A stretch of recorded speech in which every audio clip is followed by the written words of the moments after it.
Senor, Grior, the Whispering Shadows.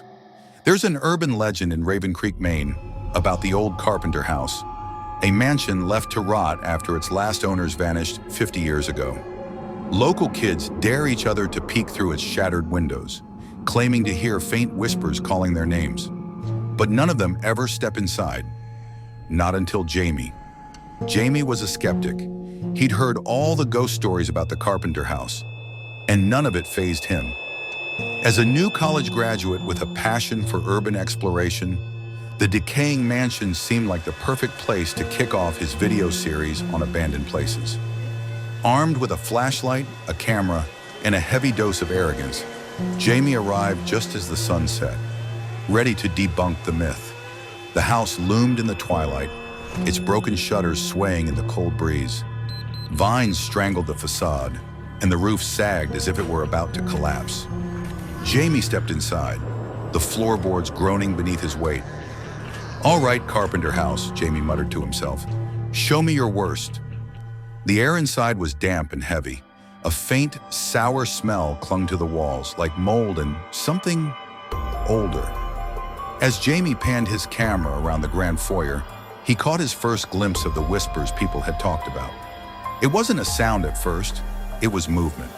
The shadows on the walls seemed alive, shifting unnaturally, despite the dim moonlight being the only source of illumination.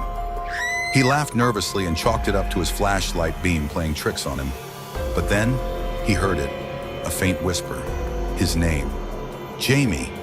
His breath hitched.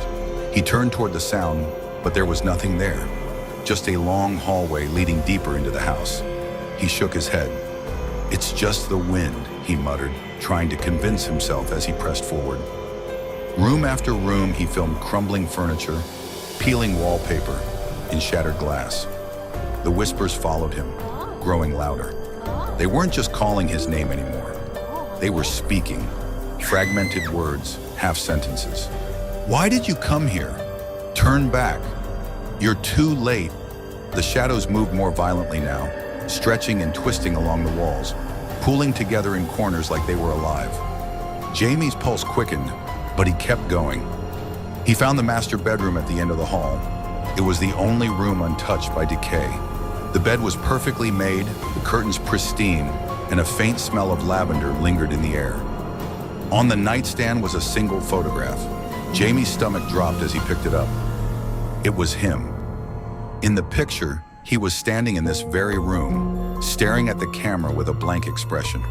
The photo was old, the edges yellowed and curling. Before he could process it, the door slammed shut behind him. His flashlight flickered, and the whispers became screams. "Leave! Stay! You belong here!" The shadows on the walls erupted, spilling out into the room like black smoke. They coalesced into a figure, a woman with hollow eyes and a mouth that opened far wider than it should have. Jamie stumbled back, dropping his camera. The figure lunged at him, its twisted claw-like hands stretching out. As it touched him, he felt an icy grip on his chest. Then everything went silent. The next morning, the Carpenter house stood as it always had, silent, decaying, and forgotten. Jamie's camera was found just inside the door by a group of teenagers who had dared each other to go in. They played the footage back at home. The last thing it showed was Jamie's terrified face as he screamed, "Don't let it take me!" In the background, the shadows twisted into shapes that looked like faces, dozens of them, all watching. Jamie was never seen again. But sometimes, when the wind was just right, the kids swore they could hear whispers coming from the Carpenter house. And now they all knew who the whispers belonged to.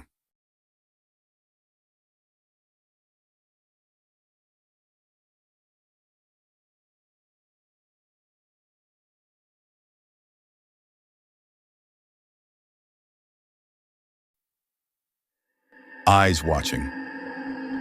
Layla was still trying to adjust to the silence of the town she had moved to.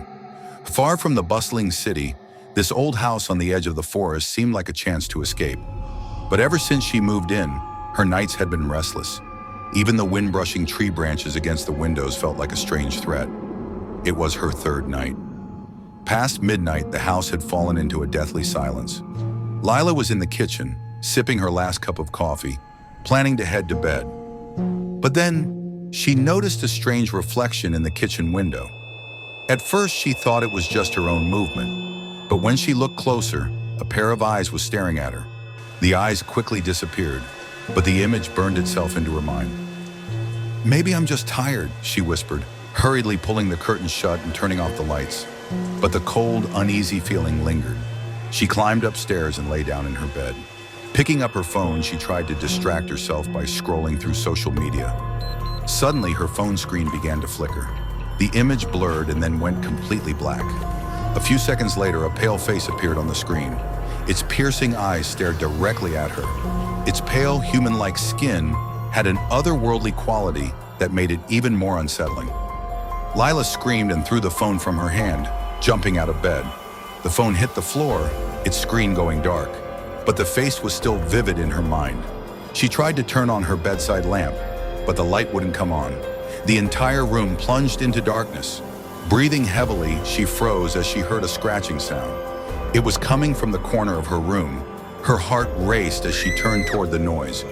In the dark, she saw a pair of eyes. At first, they were still, but then they slowly started moving closer to her. "Who's there?" she shouted, her voice trembling. The eyes suddenly vanished, and the room fell silent again.